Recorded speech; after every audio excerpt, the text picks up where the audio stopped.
É isso aí, Leãozinho, querido, um beijo. Daqui a pouquinho tô aí de volta pra gente conversar mais, tá bom? Já estou aqui no jardim do 3º andar, que temos aqui no prédio da Fundação Casper Liber, um jardim muito bonito, um lugar bem agradável, que a gente escolheu para falar sobre esse tema que é tão importante. O Adriano Sgarbi é especialista em compostagem e minhocultura. Seja bem-vindo. Muito obrigado, Você tá bem, querido? Tudo em ordem. Bom Assunto dia. que eu acho fascinante, aliás, né? Porque, afinal de contas, a gente só tem vantagens na compostagem, né? A gente reduz o lixo da nossa casa, está produzindo aí adubo da melhor qualidade para oferecer para nossas plantas. Enfim, de repente você tem aí árvores frutíferas, né? A terra agradece, Solo né? saudável. O solo saudável. Alimento saudável. Exatamente. E tudo isso pode ser feito em casa, até mesmo num apartamento. Antes, para quem não conhece muito dessa arte, dessa técnica, explica o que é a compostagem, Adriano, por favor. Vamos lá. A compostagem nada mais é do que a transformação do resíduo orgânico, a matéria orgânica, em um adubo. Então essa transformação ela acontece em processos e métodos de compostagem que vai transformar todo aquele resto de comida, frutas, legumes, verduras num adubo muito similar a uma terra que vai deixar o solo saudável, a alimentação saudável e vai fechar o ciclo do alimento. Então aquela casca de banana que você acabou jogando fora, ela vai passar pelo processo de compostagem, vai se transformar num adubo que vai ter um retorno para o seu plantio. Da terra volta para a terra, né? Deixando essa Isso. terra muito mais nutritiva, né? Exatamente. Agora, existem tipos diferentes de como a gente pode compostar, né? Com minhoca, sem minhoca. Explica pra gente as diferentes técnicas. Sim, hoje por exemplo, você que mora numa residência, num apartamento muito pequeno, num lugar de espaços menores, você pode fazer composteiras domésticas. Então, aqui é um exemplo delas, você aqui num exemplo de caixas, né? Que em uma das caixas você vai fazer uma pré-compostagem com aquele alimento. Tá. A compostagem ela precisa de 2 tipos de resíduos. Então, além do alimento que é úmido, a gente também precisa da matéria seca. Tá. Então você vai desenvolver nessa primeira caixa essa mistura e assim que entrar em oxidação, que ela está em decomposição, as minhocas entram para devorar. Essa devoração vai gerar um humus de minhoca, que é esse adubo final excelente para as plantas, que vai reter água, que vai dar condição de vida para o solo. Tá, mas me conta uma coisa. Vamos supor que eu tenho uma caixa dessa no meu apartamento. Eu posso ir alimentando e colocando resíduos aqui todos os dias, mesmo tendo as minhocas? Sim, você pode, desde que você separe as minhocas desses novos resíduos. Por quê? Elas não podem estar em contato com o alimento que você está colocando. Inicial não, porque quando você faz a mistura da parte seca com a parte úmida, você pode ter um aquecimento. E as minhocas não suportam altas temperaturas. Então é bom você fazer... Fermenta, né? Ele vai fermentar. Então no processo de minhocário, de compostagem com minhocas, você tem que tomar muito cuidado em relação a temperaturas que podem elevar e muita umidade. Inclusive a posição que vai ficar a caixa também, direto no sol não pode. Sempre deixar na sombra, evitar chuva também, porque geralmente essas caixas elas dão condições de entrada de oxigênio e pode entrar água também. E aí aqui tem etapas diferentes. Então essa primeira caixa seria onde a gente coloca os resíduos. Aqui embaixo é o quê? A segunda etapa é onde, depois que esses resíduos já entrarem em decomposição, entra a etapa com as minhocas. Tá. Então o que acontece? Elas vão devorar todo esse alimento que já está em decomposição e aqui em cima você vai repondo com novos alimentos e novo material. Então as minhocas ficam aqui embaixo. Sim. Então a gente vai pondo o alimento aqui, depois a gente tem que trocar essa terra? Aí você vai inverter as caixas para elas migrarem para o resíduo diferente. Tá. Então aqui... elas identificam esses resíduos. Que legal. E aqui embaixo, o que acontece? Aqui embaixo é onde vai ficar a acumulação de todos os líquidos desses resíduos. Todo alimento ele é muito rico em água. Então geralmente 80% a 90% dos alimentos são água. Com a quebra dessa alimentação das minhocas, esse líquido ele vai percolar para baixo. E ele vira um humus líquido, que ele acaba sendo utilizado para um plantio também. Que é o que a gente conhece também como chorume? O chorume, é importante a gente entender que o chorume é o que está num lixo comum. Ou seja, tem contaminantes, está misturado. A compostagem, ela precisa da segregação na fonte. O que seria? A separação do resíduo em casa. Então, por exemplo, eu vou separar o reciclável seco, eu vou separar meus resíduos orgânicos e eu vou separar o meu lixo comum. O lixo comum vai para aterro, o reciclável vai para a reciclagem e o resíduo orgânico vem para a compostagem. O líquido que dá nesse lixo comum é chamado de chorume. Aqui a gente chama de humus líquido. Então o chorume, na verdade, é pejorativo porque ele realmente não serve para muita coisa, a não Sim, se contaminar. é mais dito em aterros sanitários. Entendi. Então aqui é humus líquido. E isso que a gente pode devolver para a terra, né? Exatamente. Entre essa terra, não só para flores mais bonitas, mas para frutas mais saborosas, caso você tenha frutíferas aí na sua casa também, né? Sim. Agora me conta uma coisa, não é todo alimento que a gente pode colocar na composteira, principalmente se ela for uma composteira com minhoca, né? Isso. O alimento depois de pronto, ele pode ser colocado ali, depois de cozido, Então, com cebola, com outros temperos? Nas caixas de minhoca você tem algumas restrições, principalmente porque você está com essa caixa dentro da sua residência. Se você coloca restos de comida como processadas, peixes, frango, ossos, você vai demorar, o processo vai demorar, você tem pouca oxigenação aqui. Porém, se você for fazendo um método em grande escala, ou no jardim, ou um método em leiras de compostagem, não existe restrição. Qualquer alimento de origem animal e vegetal pode ir para a compostagem. Mesmo com as minhocas ali?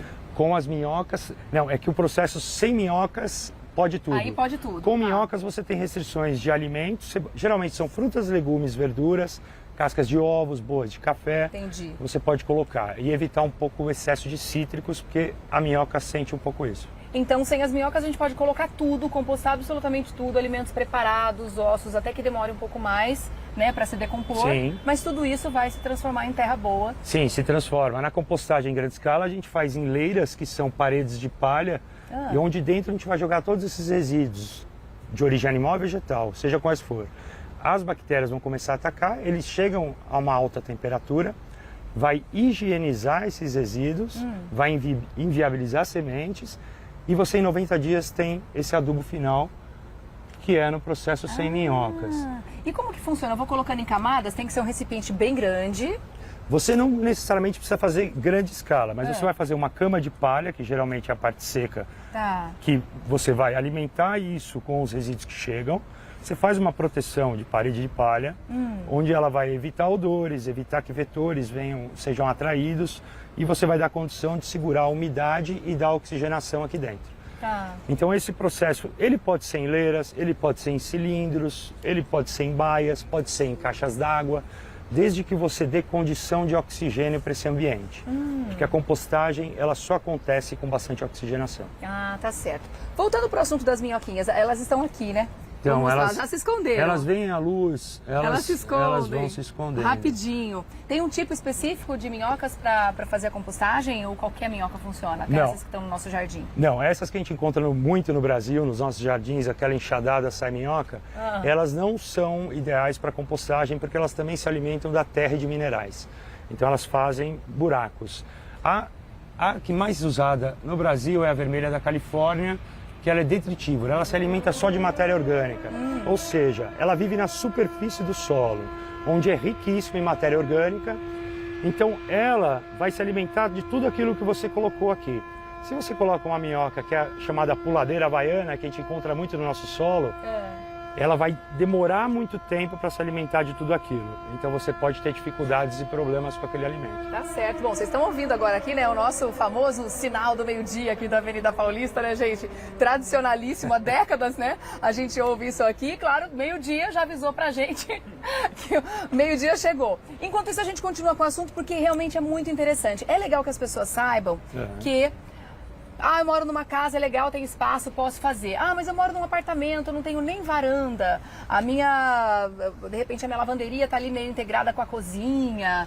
Teria um lugar ideal para isso? Eu posso fazer isso numa escala menor, de acordo com o tamanho da minha produção? É possível hoje compostar, inclusive em apartamentos? Ou é legal levar, por exemplo, essa ideia para o condomínio, para fazer em grande escala? Não, na verdade é possível sim, desde que você entenda o tamanho que não vai te atrapalhar. Geralmente nas casas a gente coloca isso aqui na pia de cozinha, que pode ser um potinho de sorvete, dependendo do tamanho da sua pia. Isso aqui? Porque você já faz a separação direto na pia da cozinha. De lá você pode levar para um baldinho na lavanderia e ter uma composteira armazenada lá. Você vem com seus resíduos, só que existem restrições para as minhocas. Então existem a possibilidade de você colocar os resíduos que não podem e de repente destinar para uma compostagem em praças comunitárias. Às vezes na sua região tem finais de semana, eles juntam pessoas para fazer a compostagem das residências, ou você pode pegar um serviço de coleta.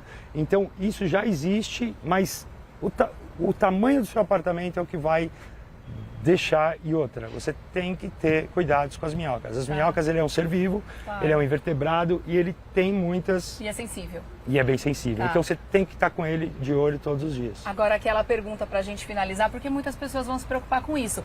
Mas é matéria orgânica em decomposição. Meu apartamento é pequeno. dá cheiro? Eu consigo administrar essa questão do odor? Sim, o odor na compostagem ele não existe, assim como atração de vetores. Por quê? Ele é um que o pessoal processo, se preocupa com mosca. ele é um processo controlado. Então nessa parte seca, se você fizer a dosagem correta das partes secas com os resíduos úmidos, você vai ter bastante condição de oxigênio e você não vai ter problema de odores, mau cheiro e atração de vetores. Então tudo isso é o controle do seu manejo naquela composteira. Então, e a parte seca pode ser serragem, aqui cascas de árvore, Podas de gravetos, árvore, gravetos, gramíneas. palha, né, gramínea. Você pode até utilizar Papelão celulose, papelão, papéis picados, folhas secas. folhas secas. Legal. Tudo Isso a que gente você pega em qualquer praça, você né? encontra em qualquer praça, qualquer jardim, qualquer local, você consegue utilizar para fazer a compostagem tanto em casa ou fora do jardim. Que bacana. Agora tem gente que tem o costume de, por exemplo, não tem uma composteira, mas eu jogo as coisas muitas vezes no jardim, casca de ovo trituradinha, umas cascas de frutas. Isso é legal ou isso pode, esse sim, atrair vetores que não são desejáveis, ficando expostos assim? Exatamente. Isso é uma das piores condições para se fazer com um resíduo orgânico. Tudo que você termina de fazer, você tem que passar por um processo de compostagem. Ou você vai ter que armazenar num lugar bem fechado para não ter atração de vetores e odores. Então esses dois fatores, por isso que a compostagem tem que acontecer em 3 frações, para a gente separar e a gente não ter esses problemas de hoje das ruas, com problemas de ratos, baratas, além de transitar esses resíduos pelas ruas da cidade. Então se você puder fazer dentro de casa, faça uma pré-compostagem, composte esses resíduos. Deixa para as minhocas que elas transformam isso, Exatamente. né? Não vão atrair esses animais que a gente não quer de jeito nenhum. Exatamente. Vão transformar essa terra num alimento para nossa terra, né? Para o nosso planeta. Isso é muito legal e traz uma consciência ecológica muito importante, porque a quantidade de lixo que a gente produz todos os dias é uma coisa absurda, né? A gente tem toneladas de lixo todos os dias sendo produzidas aqui. Hoje em São Paulo são 27 mil toneladas dia de resíduos que vão para aterro E a gente é sanitário. responsável por isso, então a gente pode também ser responsável pela redução desse número. E uma coisa que é importante a dona de casa entender é que 50% do que ela gera de resíduos no seu lixo em casa é orgânico. Sim. Então, 35% é reciclável. Reciclável, olha aí. Isso para aterro sanitário é só 10% que Imagina você só, tem que enviar. gente. Vamos ajudar? Vamos ajudar nosso planeta a respirar um pouco melhor? Exato. Obrigada, viu, meu querido? Imagina. Adriano Sgarbi, que é especialista em compostagem e miocultura. Para você conhecer mais, inclusive, se quiser instalar composteiras, se precisar dessa ajuda, vocês dão toda assistência também. plantafeliz.com.br plantafeliz.com.br Ou pode ser no nosso Instagram, Planta Feliz Adubo, no Instagram também. @plantafelizadubo. Isso. Tá bom. Obrigada, meu querido. Até Imagina, uma próxima. obrigado Muito eu. bom. Até. Leandro...